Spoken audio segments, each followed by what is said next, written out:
Computer.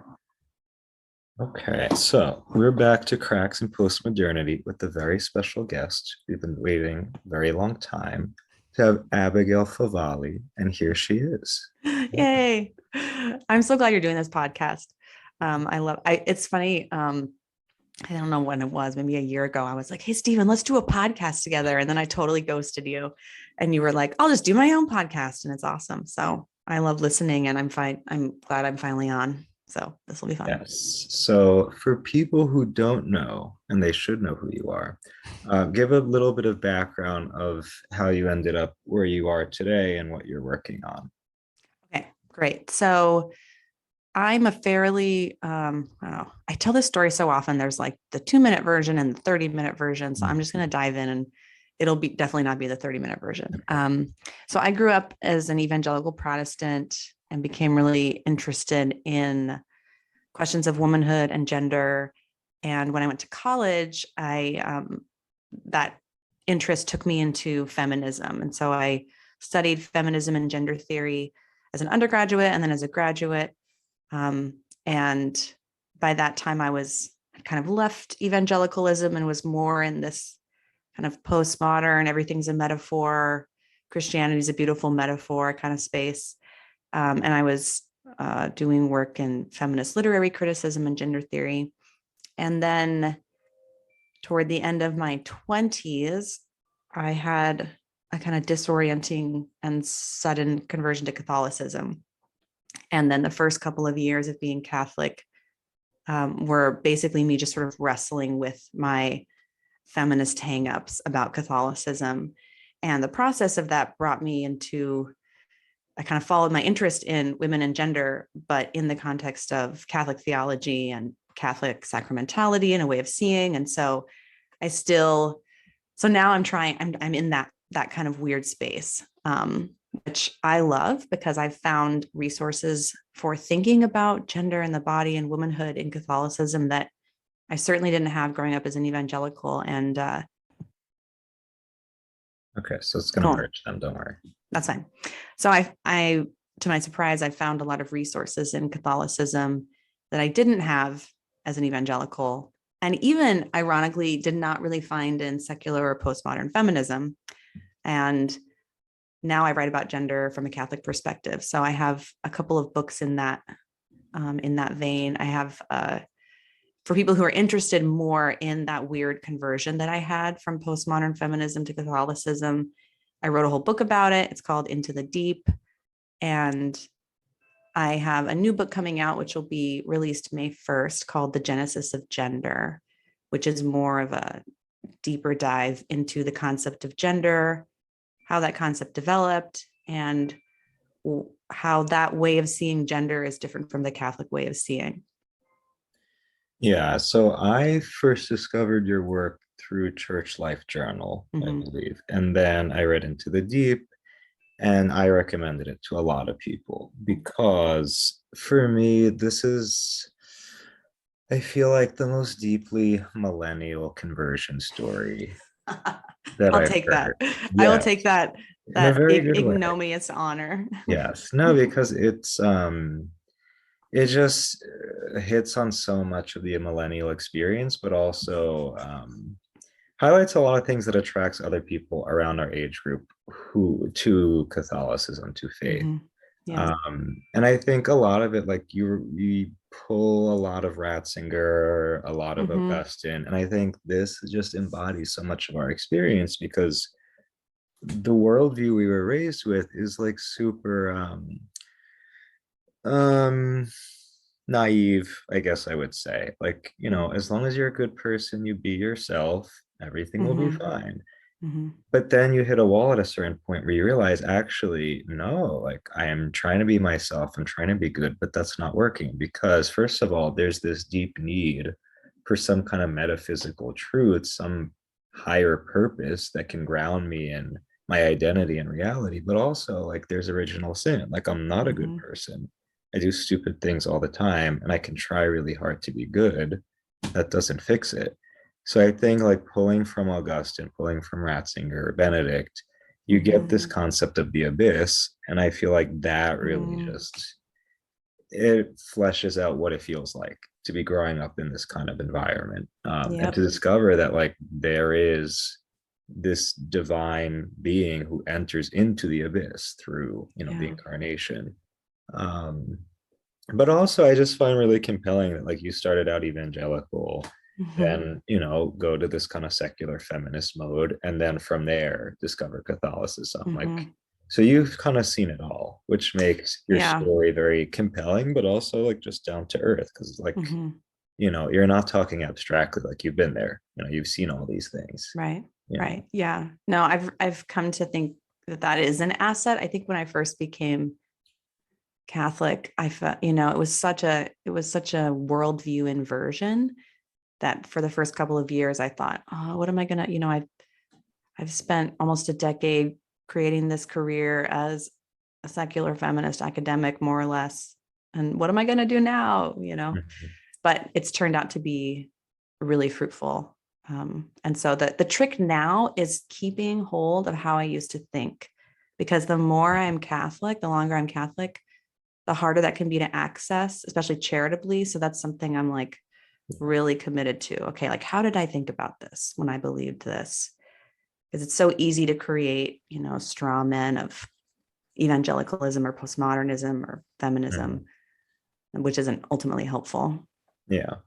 And I think the other thing that's really helpful is that so much of the conclusions you come to is rooted in like very real experiences of your own body. Like, because I find that Mm-hmm. so many of these quote unquote Catholic feminists or Catholic writers on gender and sex, like, are just super theoretical. Like, everything's very abstract. And like, there are a lot of Mm-hmm. pretty ideas you can pull out of, the theological tradition. But when you start from your body, and Yeah. especially from the female body, like, Mm-hmm.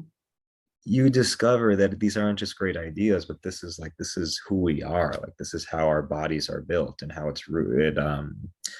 There is this integration between the soul, the identity, and the body. Yeah. And that's why, like, one of my favorite articles was from Church Life, the newest war on women, which I think that was 2019. Mm-hmm. But you start out, I think this is like a Hindu myth that you Mm-hmm. It's quoted. Buddhist. It's Yeah. Buddhist. Okay. Mm-hmm. Okay. Yeah. Hopefully they won't cancel me for that. Um, Well, it is so Indian. it is So it's Indian. Indian, Okay. but Buddhist. Yeah. Indian Buddhist. Mm-hmm. So she's not a goddess.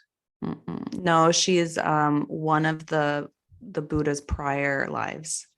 Okay. So Mhm. explain the story. So she cuts her breasts off to feed her child. Is that what happened? No, it's such a cool story. I mean, it's Okay. bizarre. It takes this really bizarre turn, but basically there's okay, I have to remember now. It's actually been so I'm pretty sure it's there's a woman who is starving and can't feed her child. Okay. And so Rupia Vadi, I think is her name. I can't quite remember, but she Yeah, I'm cuts looking off at her it. breasts to help this woman. And that act of compassion is so great that she basically is granted a prize, and that prize is to become a man, because that's kind of the next step up in the cycle of existence that eventually leads to nirvana, right? So she like levels up basically. But then it describes, so it's interesting because like because of the compassion, first her body is healed, Mhm. which is so beautiful, right? So she like gives up her body and then like gets her body back. It's restored. But then the very next part is actually her femaleness is completely taken away from her, and then she's made male. And it describes her breasts like receding and disappearing. Mhm. Yeah.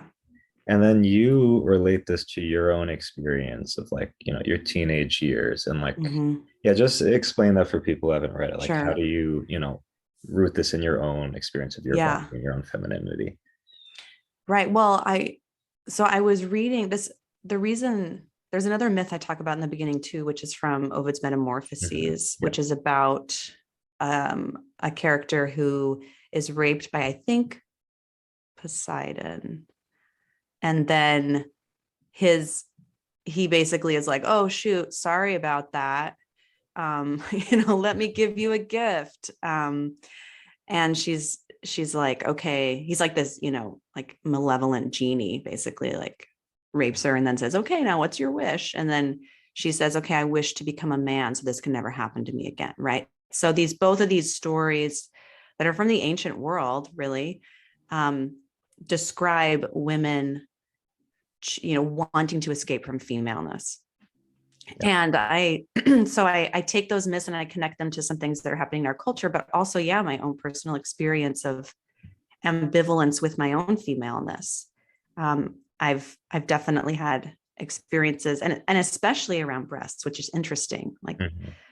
I was one of those one of those lucky girls that developed early, as they say. Mhm. So I was this kind of like busty monster in sixth grade that like towered over everybody, and people made fun of me, and so I think that made me very self-conscious about having breasts, and I hated having them, right? Because I think the female body is so sexualized in our culture that now going through adolescence and going through female puberty can be it's uncomfortable and weird experience anyway. But I think Mhm. one aspect of it that's particularly weird is that your body is suddenly hypersexualized by, other people are kind of noticing it in a way, and that creates this almost alienation with oneself and one's body.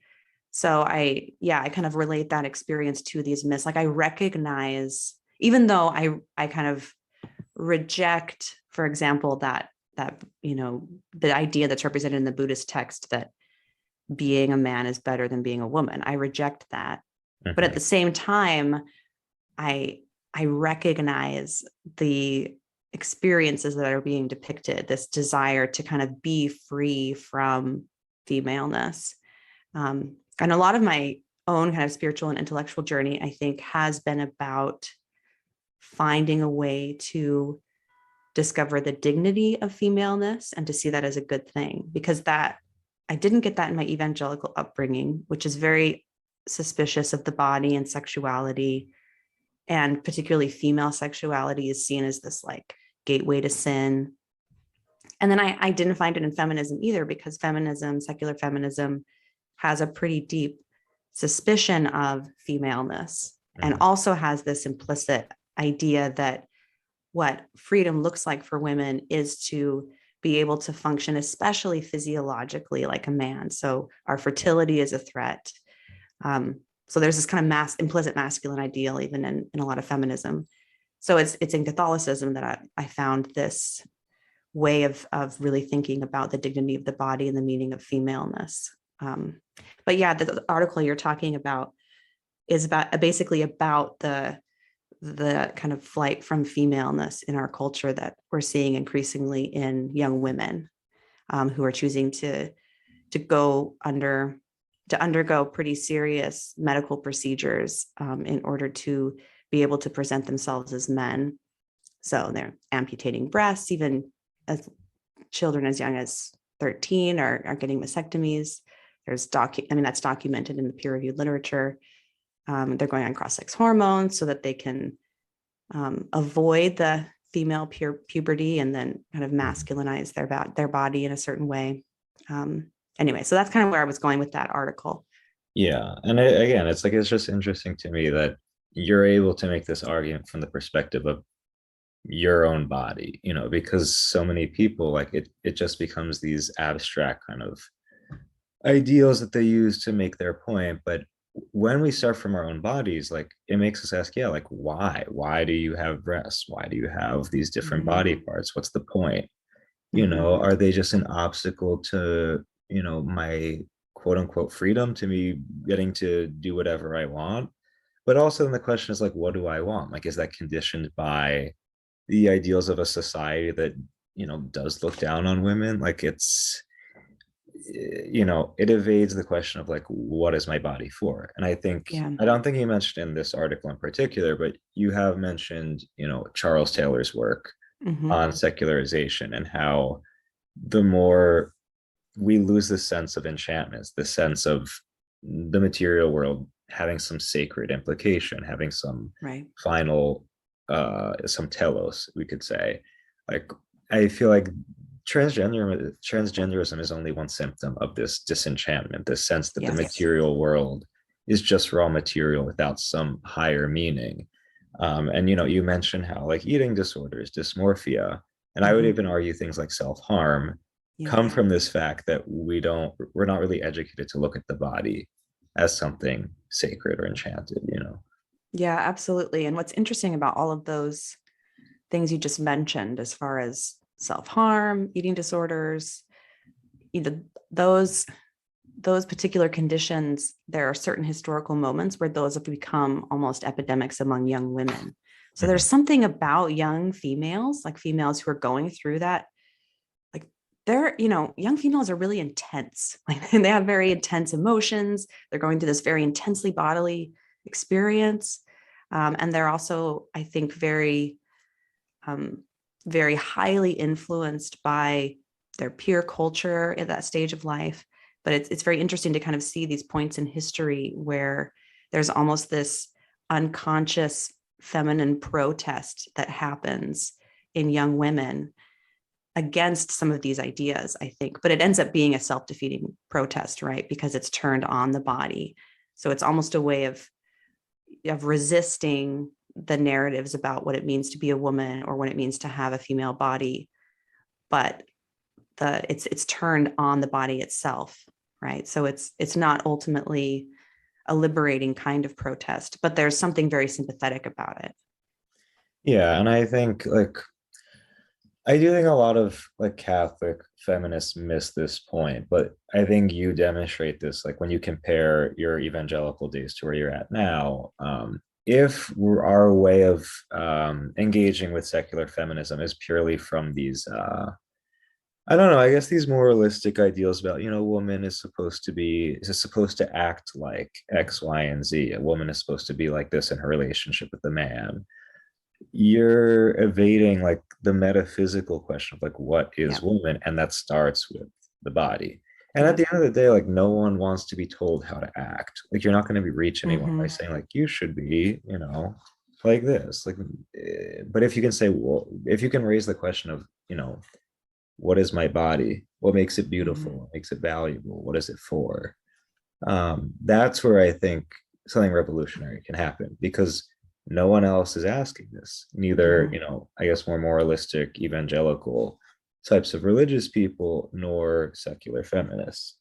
And Right. I think Catholicism's sacramental ethos has the capacity to do that. Yeah, I think that's absolutely the pretty revolutionary move that needs to happen, is going from moralism to sacramentalism, because I would even push the argument further and say that the the tendency to want to talk about gender and men and women in terms of roles and rules and that kind of moralistic framework, Mhm. that's very much focused on the temporal, right? It's very much focused on, who's has power here, whose job is what, Yeah. how do we kind of create these rigid rules for people to follow, that is very much a disenchanted understanding. And I would say ultimately then a Protestant one that's tending towards secularism, because Mhm. it completely forecloses that whole other way of understanding all of material reality, Yeah. as something that's pointing toward what is invisible and actually more real, the kind of divine reality around us. And so that was something that I encountered in Catholicism that I had not seen anywhere. And it just seemed like this key that just unlocks so much about this conversation. And I think there's a tendency in Christianity, there's a lot of different tendencies that you see crop up in different historical periods and different Mhm. forms. One of them is a flight from embodiment, right? There are lots of Christian sects that have been really downplayed, almost, to a pathological degree, the role of the body, and Yeah. scapegoated the body. And there's also this temptation toward moralism, so Mhm. you've got the Donatists, and then the Jansenists and the Pelagian. Pelagians, Yeah. right? So it's this tendency toward purity in that kind of moralistic way, and also the tendency toward scapegoating the body. And those often go together, which I think is interesting. But those are two impulses I think that will always plague the church, or they're temptations that will always be Mhm. live, but those are temptations that should always be resisted, that are really fundamentally opposed to a Catholic understanding of reality. Yeah, and that's why like I'm very cautious with religious people who want to like attack transgenderism. Like Mm-hmm.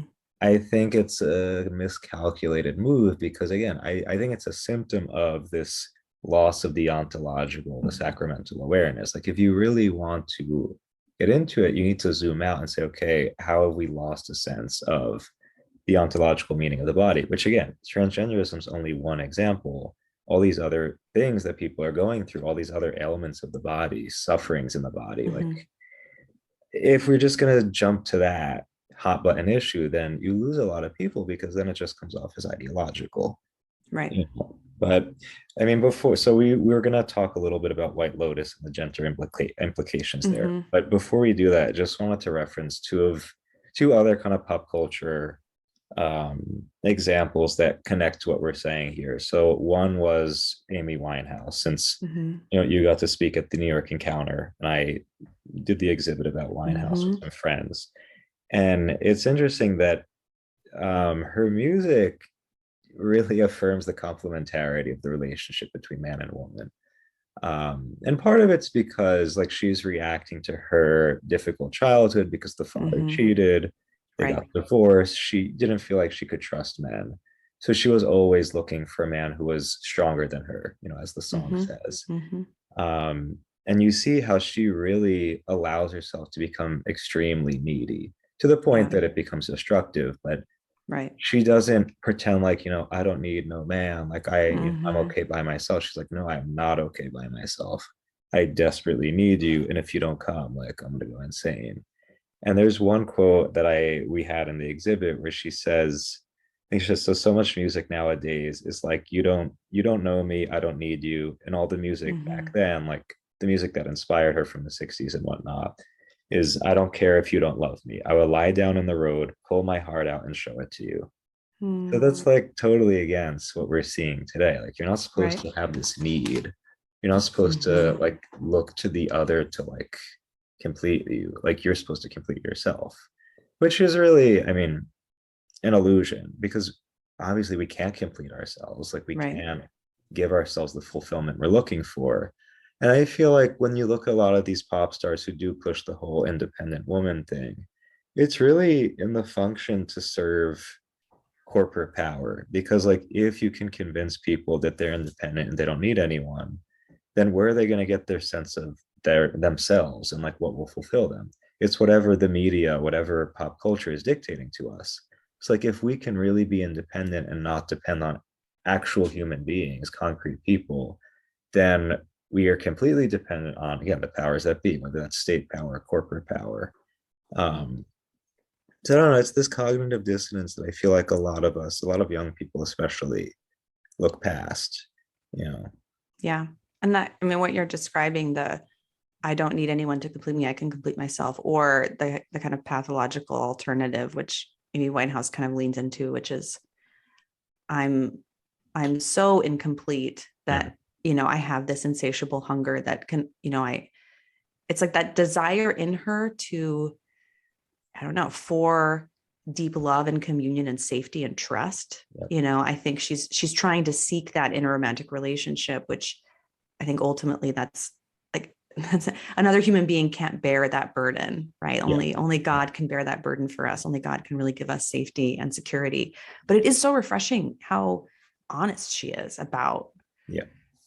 she just lets it, she let it all hang out. And that's something really refreshing about her, especially in, I think, this time, like you're talking about this, where the dominant cultural narrative is independence and autonomy and Mhm. um, almost not, it's fine to use people, but it's not okay to need people. Yeah. Yeah. And then on the other hand, I was saying how the Netflix series Inventing Anna about Anna Delvey, like what's funny to me, so it's, you have Anna who's this fraud, who tricks Mm-hmm. everyone and gets money from them. Then you have these other women who like several of them are very intent on like building up their career, Mm-hmm. becoming successful. including, I forget her name, but the one who's like the journalist who's going to write the expose, Yeah. who's 8 months pregnant. Hmm. And then you have Laverne Cox, who's, M to F trans. And it's funny because she keeps repeating this phrase to herself and to the other women, like, you're a bad bitch. You can do this. You're a bad bitch. Like, Hmm. don't let anyone tell you otherwise. And I'm just like, this show really epitomizes what's happening, not just for women, but for everyone. That like Hmm. the ideal is to be this hardened kind of person who, again, doesn't need anyone and who is like capable of working their way through this matrix of success, of power, Right.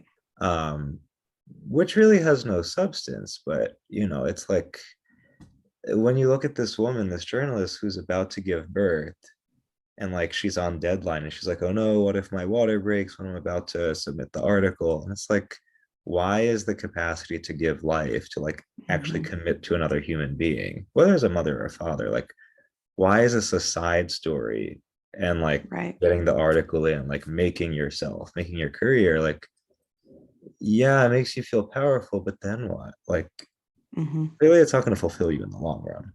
But Yep. you just see how this narrative, it's just being continually pushed. And I just wonder, at what point do people question, like, okay, is this actually a fulfilling narrative though? Like, where's this going to go? Right. Yeah. I remember I haven't watched the whole series, but I've watched a few episodes. And it was funny. I watched them on a plane while I was also reading that super weird book I reviewed called Ask Your Husband, which is Oh yeah. basically, it's making the argument that like women shouldn't work outside the home. So Mhm. it was this weird experience of reading arguments that I think are, problematic in many ways. But the truth in that perspective, I think, is that the idolatry of career Mhm. is a problem. Like that's not like for both men and women, Yeah. right? But I think it poses specific problems, I think, for women.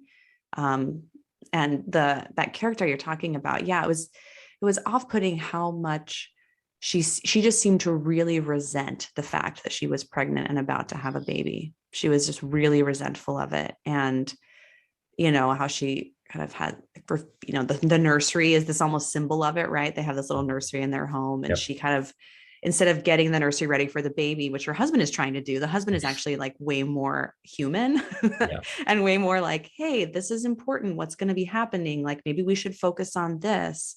And she's like, no, I have to have this space for this article. And she's so obsessed.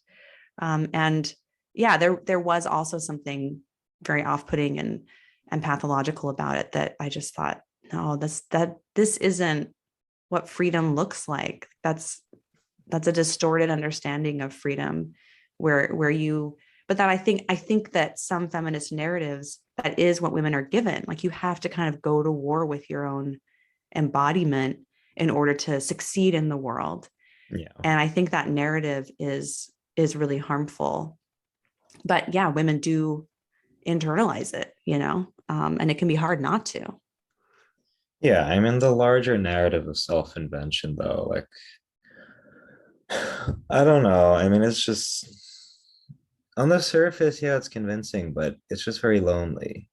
And if you're someone like Amy Winehouse who's very aware that you need to be loved, like who cares if you're a bad bitch? Who cares if you have your career and Mm-hmm. you can trick all these people into believing whatever and giving you money? Like if there isn't, again, this sense of communion, this sense of belonging to something greater, then like, okay, who cares? Yep. Yeah. And you can't have communion with a byline, Yeah, you know. exactly. Yeah. Yeah. So, all right. So let's go into White Lotus a little bit. Um, there's a lot going on there, but Hmm. since you're the expert on gender, tell me what did you notice about like the gender dynamics and like implications and what's going on in the plot? Yeah. Oh man, White Lotus is so fun. I'm so glad you talked me into watching this. I've actually watched it twice now. There's a lot going on. So you have this thread of exactly what we're talking about. So one of the characters is this high powering CEO, which it Mhm. sounds like she runs the fictional Google kind of thing. Like she's almost like the CEO of Google. And her husband, who I think feels, their relationship is fraught. He's cheated on her and is trying to kind of repair the relationship. but it also is pretty clear that like she really prioritizes her career and holds a lot of the power in the relationship. And he feels, I think, kind of unsure about his own identity and place because of that. So that dynamic's interesting. And then that mirrors the dynamic of the newlyweds, where you've got this like total douchebag, like the Yep. douchiest character that I've ever seen on he's, oh my gosh, it's amazing. And his wife, who, he comes from money, super entitled, arrogant, just like, ugh. And she is this kind of like really big eyed, like mousy, kind of like, oh, I've got big boobs and big eyes. And, you know, who am I kind of a character? She's, I don't know why she like bothered me so much, but she is trying to start a career as a journalist. Yeah. But her husband's basically like, babe, you don't need to work anymore. Why do you need to do that? But she wants to take a deadline while they're on their honeymoon. And he offers to pay her not to do it. Right. And then she Yeah. tries to like talk to the CEO, like give me advice on my career. And that goes sideways. And anyway, so you have that whole narrative going on. Like, what does that look like?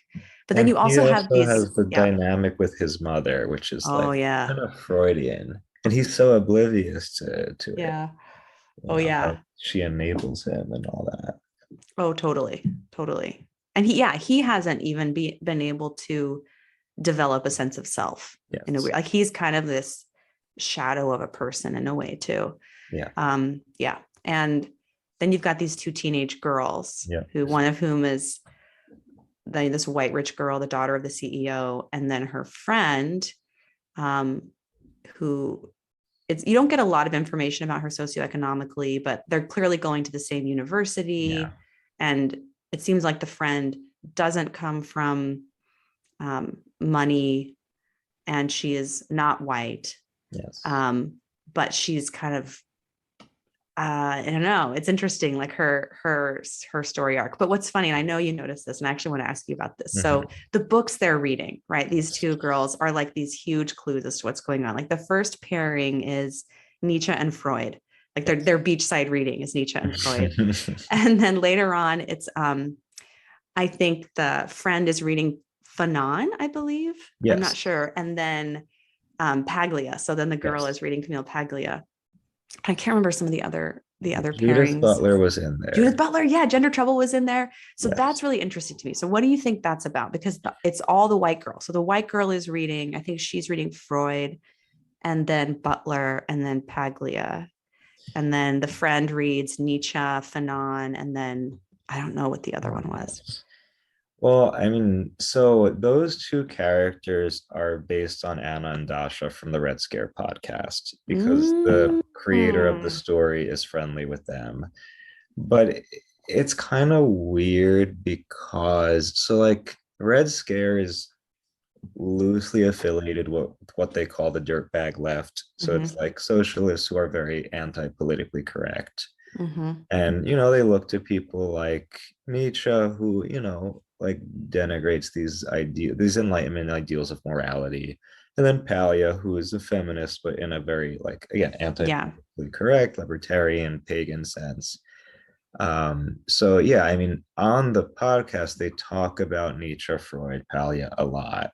Mm. Um, That's so funny. yeah, but Fanon and Butler, I mean, was really out of place if they were trying to, emulate the Mm-hmm. podcast because, I mean, they had an episode where they totally destroyed Butler, Mm-hmm. and talked about, they said that Butler is evil Camille Paglia. So yeah, I mean, I don't know why he threw that in because like sometimes they would have these woke takes, and I'm like, Yeah, they you're do. supposed to be these ironic socialist kind of, millennial Gen Z, but I don't know. It was just a little vague. But what I did take from them is like at least Olivia, the white one, is always kind of making fun of her mother, who's this, I Mm-hmm. guess, what Gen X boomer, Yeah. white feminist liberal woman who like, all about Hillary Clinton, all about, Yeah, lean in. Yeah. Mm-hmm. yeah, and it's like you can see the effect that it has on the family, that the father feels emasculated, he feels Mm-hmm. useless. The son also has no Oh, the sense of sun. dignity. So the daughter is just like kind of ironically making fun of everything Hmm. that the mother stands for. Um, but yeah, like I think what stands out to me is how oblivious the mother is. That she's like so caught up in her ideals and being a Yeah. career woman, but like, do you not see the effect that this has on your family? That this is all kind of vapid. Now your Hmm. husband and your children suffer. Not to Yep. put it all on her. I mean, I think the father has some responsibility himself, but Right.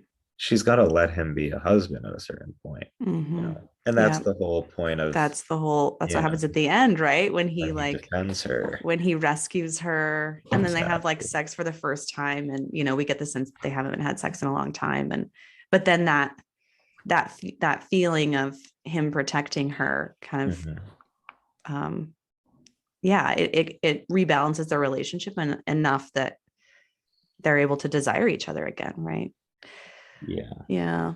But Mm. then, I mean, I don't know. It's tricky because I don't know. You don't want to go in this direction where it's like, well, women shouldn't work. But this is like the ask your husband thing, right? Like, well, women shouldn't work Yeah. outside I mean, that's really kind of the argument that whole crew makes is, Yeah. well, men, you're not gonna have sex unless the man is the man and the woman is the wifey and submissive, Yeah. and the man's like, boom, right? And so, like, you have these caricatures, right? These extremes, and that's kind of the Mhm. point I make when I write about this stuff. That these are like mirror images of each other. That anytime you have either Yeah. a woman dominating a man or a man dominating a woman, like both of those are distortions. That, Yeah. yeah, Because I don't it know. sounds like, you know, the listen to your husband thing, it's reducing complementarity to a moralism. Like you should Exactly. behave like this, Yep. rather than I think it's complementarity, it's a matter of awareness, attentiveness Mm-hmm. to your spouse and their uniqueness, their, Yeah. unique gifts as husband or wife. So like, yeah, I think you do need to respect that if you're in a marriage, that your spouse has different gifts that they bring to the table, and you need Yeah. to give them space to share that. But that doesn't necessarily translate into these very strict directives, like, oh, you're a woman, you're receptive, you're the one who carries Mm-hmm. life, therefore you must stay at home, or Exactly. else. Like, it's Right. not. That's not really how Catholic morality works in the first place. Right. But no, like you see how when you lose sight of what it means to be a man, what it means to be a woman, what it means to give to each other, Mm-hmm. yeah, you fall into that extreme of, the super career woman who emasculates her husband, but also then you have the douchebag husband who doesn't realize Yes. that like his wife legitimately wants to have a career, and then Mm-hmm. also he never listens to her. Like Yep. he's, um, Completely dismissive of her. Like he just yeah. wants this like trophy wife. Yeah. So those two couples exemplify that mirror image that I was just talking about. Yeah. The other one I was going to bring up is Jennifer Coolidge's character. So, like the woman who lost her mother and is Mm-hmm. like constantly fixated on what she's going to do with the ashes. Yeah. I'm picking up a little bit of maybe like a Freudian hysterical woman kind of motif, which we also Mm-hmm. see like in these late modern critiques of like the female mystical saints, that they were just like sexually repressed and hysterical. Right. Um, what did you see there? Well, it's funny, like since we were talking about Amy Winehouse earlier and her kind of pathological neediness, I feel like this character is similar, right? I mean, she's carrying around the ashes of her dead mother, not really sure what to do with them. But then it also comes out that actually her mother was terribly abusive and a terrible Mhm. mother, right? So it seems like this woman who kind of comes off as, I mean, her character is so she's so wonderful as an actor. Um, it reminded me, she seemed borderline to me, kind of like Mhm. that borderline personality. And she like latches on to, oh, what's the character's name? The spa, who runs the Oh, spa. yeah, I Anyway, forget. so she latches onto that character, but then as soon as she can latch onto a man, then she like completely kind of abandons. Yep. So yeah, you get that sense that has this like deep yawning abyss of need within her. Like she just is this little girl who was never loved well Yep. and is still not loved well. And so she tries to use her money to get people to love her well, Mhm. which doesn't really work because people either use her or she uses them. Um, Yeah, that was kind of my sense of her character. Yeah. And ultimately, what I love about White Lotus is that it's not pushing an agenda. Or if it is, like, you really have to figure out, like, what is this really saying? Because there's so many different arcs, so many different narratives that you're seeing, but it's not clear, like, that one is the correct one is the good one, and one is the bad. Like, it's just Hmm. really, I think it's meant to just provoke thought and really make you reflect on our culture today, which that's what art should do. Like, art shouldn't be propaganda that So tells you yes. the right position to take. It should really make you look at yourself and be like, yeah, like, what is this really about? What does this say Yep. about us? You know? Yeah. No, it's brilliant, honestly. And because it starts out, I mean, the satire is anyone who's worked in the service industry, you should watch this because it's so cathartic. But then the way the ending, I mean, the ending just takes this turn that's like kind of a gut punch, except for Quinn. I mean, Quinn is so interesting too. Like, I think in some ways, he's the most interesting character to me because he kind of shows how little our culture offers young men Yep. in terms of being able to form a positive sense of identity. And so he's just kind of floating through life, like addicted to screens, you know, addicted to porn, has no direction, no sense of self respect. His father doesn't seem to have a sense of self respect. His sister's constantly berating him. And then, they'll go to dinner and have conversations about how like, empowered men are, in this ironic way, because the two men in the family are just like, Yeah. you know, but then there's this other layer too, where of course, like, they're also very rich and very wealthy, and they've got options in a way that the people who Yep. actually work at the White Lotus do not. So there's this brilliant class Yes. critique as well, I would. because there is a sense that the rich white people, are they have more options. They're able to leave the island. They're able to get out of it, and both Belinda, that's what it is. Both Yes. Belinda tries to kind of get out of her class situation, and it's unsuccessful. And then Armand, of course, Mhm. tries to, he's an amazing character anyway. Yeah. Yeah. So the class critique stuff is really Oh yeah. interesting, but, There's a but lot. then so what do you think about the end when Quinn, is that a hopeful ending, or, is that, because the fact that he basically pieces out of that whole world in a way that seems Mhm. like what it is. It seems like this narrative of, I'm a band, I don't want to be Yeah. in this like decadent, meaningless life anymore. And so at 16, I'm basically going to run away and just go, live with these bros on the island and be in a boating crew. Yeah. I mean, that spoke to me in a lot of ways because I feel like a lot of us, oh, especially a lot of like millennial males, maybe even Gen Z males, like, because we're so disillusioned. I mean, I should be specific, like, privilege, especially white, growing up in suburbia, like, you're very disillusioned with the options afforded you. Like, you have a million options, but none of them are Mm-hmm. really Yep. substantial. So that spoke to me because, like, when I discovered, this kind of religious path, a lot of people like, that's ridiculous. What are you Mm-hmm. doing? Um, but I was like, I need something else. And I think some people turn to kind of extreme stuff, weird stuff, cults, drugs, Mm. whatever. But for him, that was his way. So I don't know. Maybe it's gonna turn into something kind of weird and freaky. Maybe it will be the opening to like a real discovery of, the Yeah. truth, what life is Yeah. about. So I mean, I read it as hopeful to me. yeah, Like, I just was like, he's broken out of this bubble of meaninglessness. yes, And he has found, like, for the first time in the entire series, he's tasted what a meaningful life could look like. And he just chooses that. Um, but I do think there is something pessimistic in that he's able to get away from the island, and like, say Belinda isn't, yeah, and I like, think yeah, that's saying that's where something. Yeah. the class and also the race critique Yep.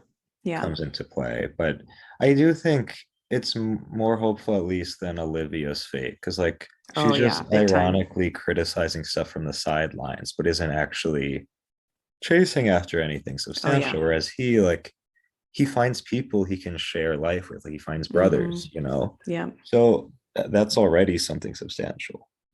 So this reminds me when I was watching this with my husband. And so the Hawaiian men who are rowing, Mm-hmm. and they invite Quinn in this like awkward kind of, silly like white kid to join their crew. And my husband was like, that is authentic masculinity right there, Yes. because they're like, they're they're strong, and they're like, doing this like masculine activity, whatever, rowing this boat, they're tattooed, whatever, but they're also just so generous with Mm-hmm. themselves, and Yes. they reach out to him and they include him, and they allow him to discover a giftedness that none of his parents or no one else has allowed him to discover. And I feel like that, I think a lot about, okay, well, what is the masculine genius if there's this kind of feminine genius? And I think one of the facets of the masculine genius is helping other people discover their full potential, and kind of using their Mm-hmm.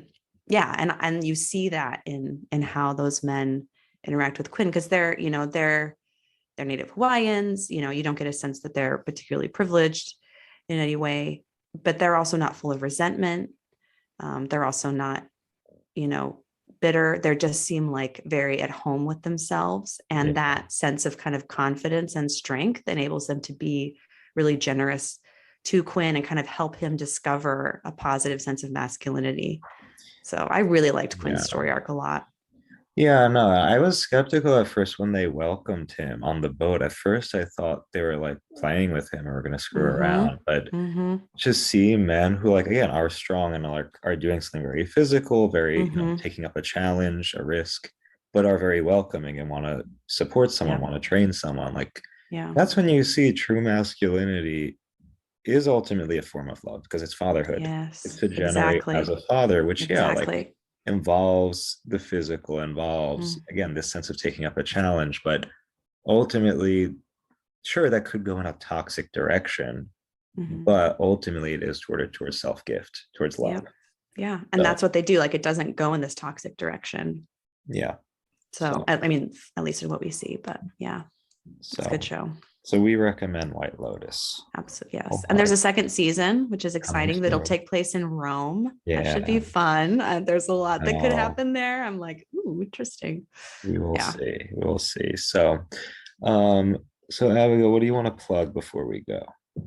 Oh, Your I new don't book even is know. coming Yes, out. that'd probably be it. So I have a book called The Genesis of Gender. You can pre-order it already. I don't know when this podcast will come out, but it officially is released on May 1st. You can Okay, pre-order it on the Ignatius website. It's with Ignatius Press. cool. And it really goes into a lot of the stuff we've been talking about. Hmm. Um, so yeah, if you're interested that, or, my memoir, if you're interested in more of my weird conversion story.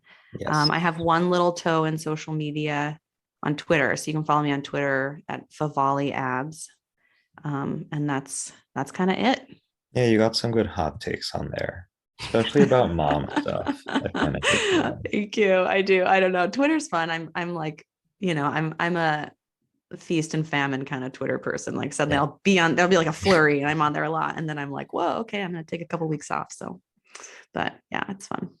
Well, Abigail, thank you for coming on. Yeah, this is great. We'll do it again, because I really like this podcast. It's interesting. It's unlike other podcasts that I listen to. You have a good niche. Thank you. We hope to have you on soon. Yeah, All good. right.